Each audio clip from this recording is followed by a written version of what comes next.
All right, week 10, college football breakdown here. Good nighttime battle in the ACC. We got Wake Forest traveling to Raleigh, taking on North Carolina State. Seeing Demon Deacons on the road as a 4-point favorite. Pretty standard total as well at 54.5. Yeah, I'm on NC State in this game. I don't get this line. Before we get into the actual matchup, on paper, this is a much better spot for NC State than it is Wake Forest. This is Wake Forest's second straight road game, typically a pretty tough spot for any team. As for NC State, they're on a long week. They played last Thursday night. It's their second straight home game. Got 2 more extra days to prepare. I think that's going to be crucial for them in this matchup. They're obviously breaking in a new quarterback. Third quarterback they've used this year, MJ Morris.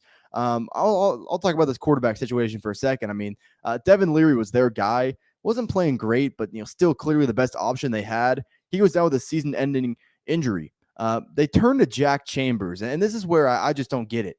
Jack Chambers is a below-average player at Charleston Southern for years on end. I don't know why Dave Doran thought that was going to change at the Power 5 level. It clearly didn't. He got much worse. He was a terrible option for the Wolfpack. So much so that they were down multiple possessions last week to Virginia Tech. In comes the true freshman, MJ Morris, and what do you know? 20 of 29, 260 plus through the air, 3 touchdowns, leads them to a comeback win. I know he's young. You got to account for certain growing pains with a true freshman quarterback. I don't downgrade this NC State offense at all from what they were last week or 2 weeks ago. They're better. MJ Morris is a better football player than Jack Chambers at that quarterback position. Not only that, they're going to be welcoming back Dimi Sumo Kongbe. He was out last week. He's clearly their number one back. No, he's probably not going to get 25, 30 carries, but that's going to be a welcome addition for the Wolfpack in this game.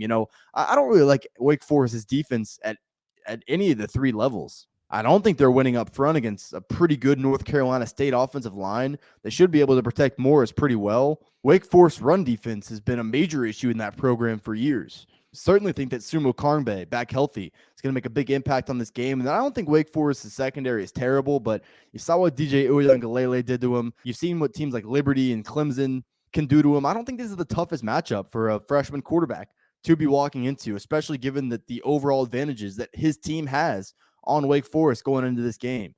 I give Sam Hartman credit. He seems like he's been at Wake Forest forever. He's a pretty good quarterback, and Wake Forest has got a pretty good passing game. But they're a one-trick pony offensively. I'll tell you 2 things about this offense that I worry about in this matchup.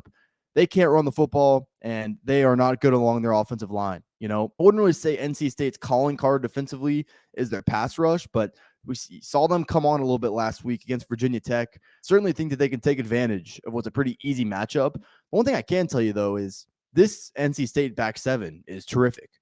None of NC State's issues this year fall within the defensive side of the ball. I mean, Peyton Wilson, some of those guys they have at the second level are great linebackers. Wake Forest is not running the football in this game. It is all going to fall on Sam Hartman's shoulders. Tough for him, though, because NC State's really good in their secondary as well. They held DJ Uiagalelei to less than 7 yards per attempt. They held Jordan Travis at Florida State to less than 7 yards per attempt. This is a good NC State secondary. So I don't like these type of offenses to begin with, these one-trick pony, one-dimensional type of offenses to begin with, and that's especially true going up against a superior defense. The only reason I can imagine we're getting this line is, people didn't watch the end of that NC State game last week. I get in theory you're on your 3rd quarterback of the year. Certainly think that downgrades you a little bit. I don't think it does. NC State has been terrible since Devin Leary went down offensively.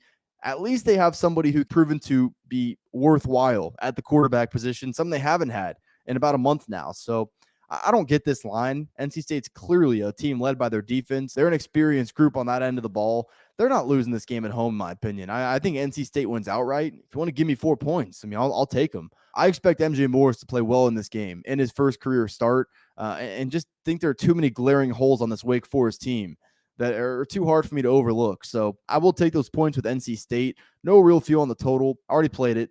NC State plus the 4. All right, before we get out of here, I know you see the shirt right here. Head over to proud90.com for all your golf apparel needs. Obviously, got very unique but comfortable polos with the colder weather coming. Great selection of hoodies and quarter zips. Go to proud90.com and browse their selection. If you see anything you like at checkout, use code Fordham. Going to get you 15% off your entire order.